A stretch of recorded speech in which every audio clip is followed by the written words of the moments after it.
Hi friends, केम छो बधा?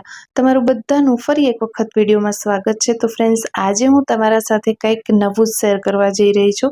तो फ्रेंड्स, आजे मने रिसीव थया छे लाइन रूट ऑर्गेनिकना कंईक प्रोडक्ट्स, जेनामांथी आपणे अलग अलग वेरायटीजना खाखरा छे जे मिलेट्समांथी बनेला छे। ફોક્સટેલ મિલેટ છે જેને આપણે કંગણી કહીએ છીએ। ત્યાર પછી અહીં આપણે રાગી જે આવે છે તેનામાંથી આપણે અવનવી વાનગીઓ બનાવતા હોઈએ છીએ।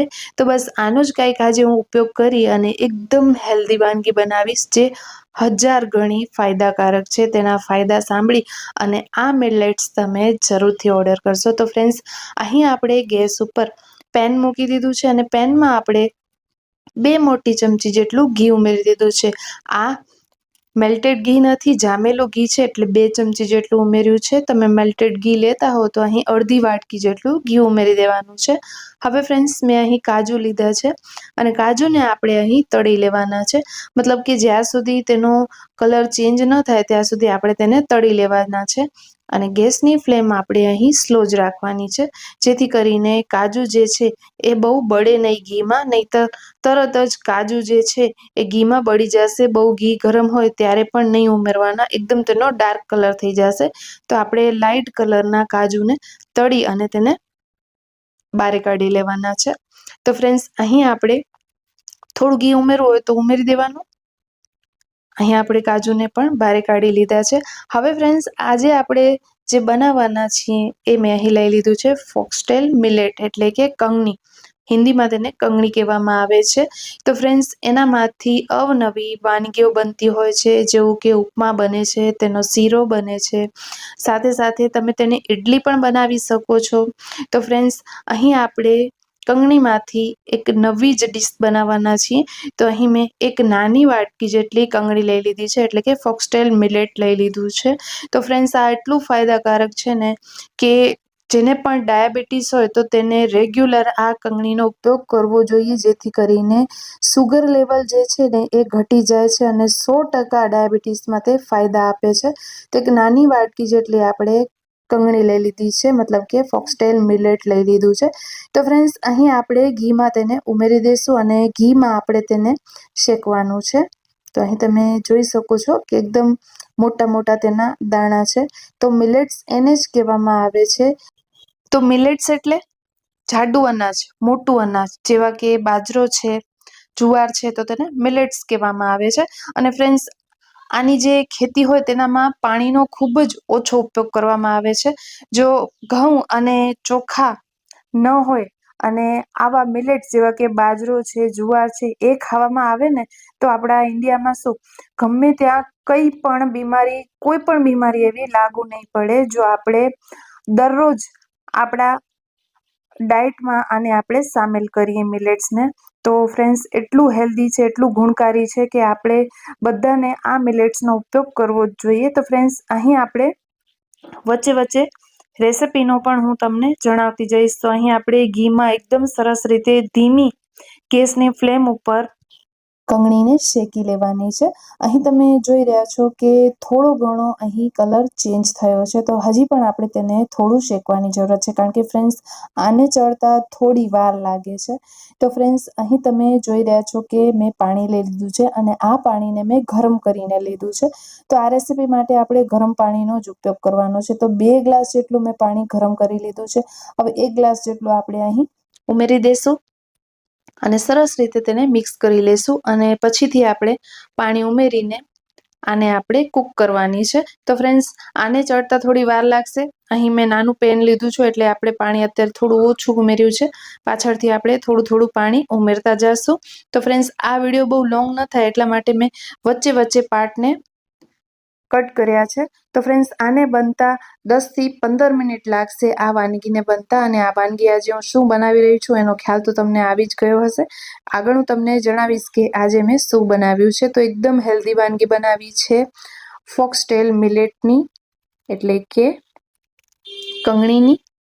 તો ફ્રેન્ડ્સ, અહીં આપણે એકદમ સરસ રીતે વચ્ચે વચ્ચે ચલાવતા પણ જવાનું છે, જેથી કરીને તે તળિયે ચોટે નહીં. અને જો તમને વચ્ચે વચ્ચે ન ચલાવવું હોય તો ગેસની ફ્લેમ અત્યારે આપણે ધીમી કરી દેવાની છે અને ઉપર આપણે કવર કરી લેવાનું છે, જેથી કરીને તે જલ્દીથી કૂક થાય. હવે ફ્રેન્ડ્સ, આપણે મીઠાશ માટે આજે ગોળનો ઉપયોગ કર્યો છે, કારણ કે આજે આપણે હેલ્ધી વાનગી બનાવી રહ્યા છીએ. તો અહીં આપણે ગોળ ઉમેરી દઈશું. તો અહીં અડધી વાટકી જેટલો ગોળ ઉમેર્યો છે. તમે ખાંડનો પણ ઉપયોગ કરી શકો છો. તો અહીં આપણે ફ્રેન્ડ્સ હેલ્ધી લીધું છે મિલેટ્સ, તો આપણે ખાંડનો ઉપયોગ નહીં કરવાનો. અને ફ્રેન્ડ્સ, આ જે મિલેટ્સ છે, મતલબ કે ફોક્સટેલ મિલેટ્સ છે, કંગણી જે, તો એ ડાયાબિટીસના લોકો તેને વધારે ખાય, જેથી કરીને તેમને સુગરની જે હાઈ પ્રોબ્લેમ થતી હોય ને, મતલબ કે જેનો સુગર વધી જતો હોય ને, તો એ લોકોને ખૂબ જ ફાયદાકારક થાય છે. તો દરરોજ પોતાના ડાયટમાં આ મિલેટ આપણે ખાવું જ જોઈએ. તો તમે તેનામાંથી ઉપમા પણ બનાવી શકો. ત્યાર પછી તેનામાંથી તમે પુલાવ જેવું પણ બનાવી શકો છો. તો એકને એક વાનગી જો તમે કંટાળી જતા હો તો તમે તેનામાંથી સ્વીટ પણ કંઈક બનાવી શકો છો, જેવું કે શીરો. જી હા ફ્રેન્ડ્સ, તો આજે આપણે શીરો જ બનાવી રહ્યા છીએ મિલેટ્સમાંથી, અને એટલું ટેસ્ટી બને છે કે તમે બીજા બધા શીરા ખાવાનું ભૂલી જશો જો એક વખત તમે આ ટેસ્ટ કરશો. તો ફ્રેન્ડ્સ, અહીં મેં ગોળ ઉમેરી દીધું છે અને તમે અહીં જોઈ રહ્યા છો કે ફરી પાછું આ જે મિશ્રણ છે એકદમ ઢીલું થઈ ગયું છે. તો હવે આપણે તેને પકવવાનું છે. તો એનાથી પહેલા આપણે કાજુ ઉમેરી દઈશું. કાજુ તમે લાસ્ટમાં પણ ઉમેરી શકો છો. થોડા મેં અહીં કિસમિસ લઈ લીધા છે, તો એ પણ આપણે ઉમેરી દેવાના છે. તો આ કાજુ અને કિસમિસને આપણે મિક્સ કરી લેવાના છે. અને ફ્રેન્ડ્સ, હજી પણ આ વાનગીને બનતા વાર લાગશે. હજી આપણી આ વાનગી રેડી નથી થઈ. તો વિડીયોમાં બન્યા રહેજો. અત્યાર સુધીમાં વિડીયો જરા પણ લાઇક નથી કર્યો તો એક લાઇક જરૂરથી કરજો, જેથી હું મોટિવેટ થાઉં આવી જ નવી નવી અને હેલ્ધી વાનગી બનાવવા માટે. તો ફ્રેન્ડ્સ, અહીં આપણે થોડો એલચીનો પાવડર ઉમેરી દઈશું, જેથી ફ્લેવર એકદમ સારો એવો આવે. અને ફ્રેન્ડ્સ, અહીં તમે જોઈ રહ્યા છો કે બસ આપણે આ બધા પાર્ટ ઉમેરી દીધા, તો હવે આપણો શીરો બનીને રેડી છે. ના ફ્રેન્ડ્સ, બિલકુલ નહીં. તો અહીં આપણે આજે પેનમાં બનાવ્યો છે, તો તેને ચડતા વાર લાગે છે. તમે તેને કુકરમાં બનાવી શકો, ઇન્સ્ટન્ટ બની જાય છે.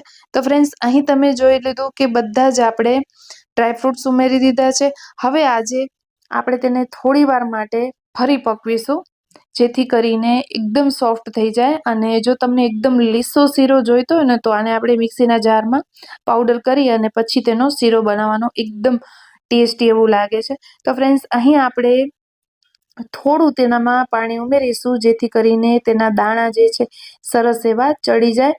અને ત્યાર પછી ફ્રેન્ડ્સ, આપણે કવર કરીને તેને પકવી લઈશું. તો એકદમ સરસ એવો આપણો શીરો બનીને રેડી થઈ જશે અને એકદમ ફ્લેવરફુલ લાગે એના માટે હું તમને આગળ એક ટિપ્સ જણાવીશ. તો ફ્રેન્ડ્સ, આપણે તેને ધીમી ગેસની ફ્લેમ ઉપર 5 મિનિટ માટે પકવી લીધું છે. અને અહીં તમે જોઈ રહ્યા છો કે બધું જ પાણી સરસ એવું શોષાઈ ગયું છે અને એકદમ સરસ આપણો શીરો બનીને રેડી થઈ ગયો છે. એકદમ હેલ્ધી શીરો બનીને રેડી થઈ ગયો છે. આ શીરો તમે ખાશો એટલે લાંબા ગાળા સુધી તમને ભૂખ નહીં લાગે. અને એનામાં ફાઈબરનું પ્રમાણ વધારે હોય છે, સાથે સાથે કેલ્શિયમ પણ હોય છે. તો આ તમે જરૂરથી સેવન કરજો. અને જો તમે ડાયટ ફોલો કરતા હો તો અહીં તમે તેના ઉપમા બનાવીને પણ ખાઈ શકો છો. જો તમે અહીં ઘીનો ઉપયોગ ન કરતા હો તો કહું છું, તો તમને આ રેસીપી કામ નહીં આવે. તો ફ્રેન્ડ્સ, અહીં મેં ઉપરથી થોડું ઘી ઉમેરી દીધું છે, કારણ કે ઘી ઉમેરવાથી આ વાનગીમાં એટલો ટેસ્ટ સરસ આવે છે ઉપરથી ઉમેરવાથી કે તમે ખાતા જ રહી જશો. અને મેં દેશી ઘીનો ઉપયોગ કર્યો છે. તો ફ્રેન્ડ્સ, એકદમ ફાયદાકારક એવો આપણો શીરો બનીને બિલકુલ રેડી થઈ ગયો છે. તો ફ્રેન્ડ્સ, ઘણા લોકોને અપચાની પ્રોબ્લેમ હોય છે, તો આ મિલેટ્સ તમે ઉપયોગમાં લો. તમને કબજિયાત રહેતું હોય તો એ પણ નહીં રહે. ઘણા જ તેના ફાયદા છે. આપણે તેને બાઉલમાં સર્વ કરી દીધું છે. સાથે સાથે આપણે થોડું ડ્રાયફ્રૂટ ઉપરથી સ્પ્રિંકલ કરી દીધું છે.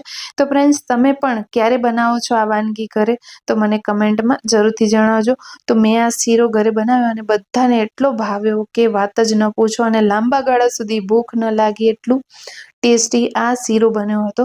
તો ફ્રેન્ડ્સ, વિડીયો જરાય પણ ગમે હોય ને તો પ્લીઝ વિડીયોને એક લાઇક કરજો, શેર કરજો. અને હા, ચેનલ પર નવા આવ્યા છો તો સબસ્ક્રાઈબ કરીને જરૂરથી જાજો, જેથી આવાવાળા બધા જ નવા નવા વિડીયોઝની નોટિફિકેશન મળી રહે અને સૌ પ્રથમ તમે મારા વિડીયોઝને જોઈ શકો.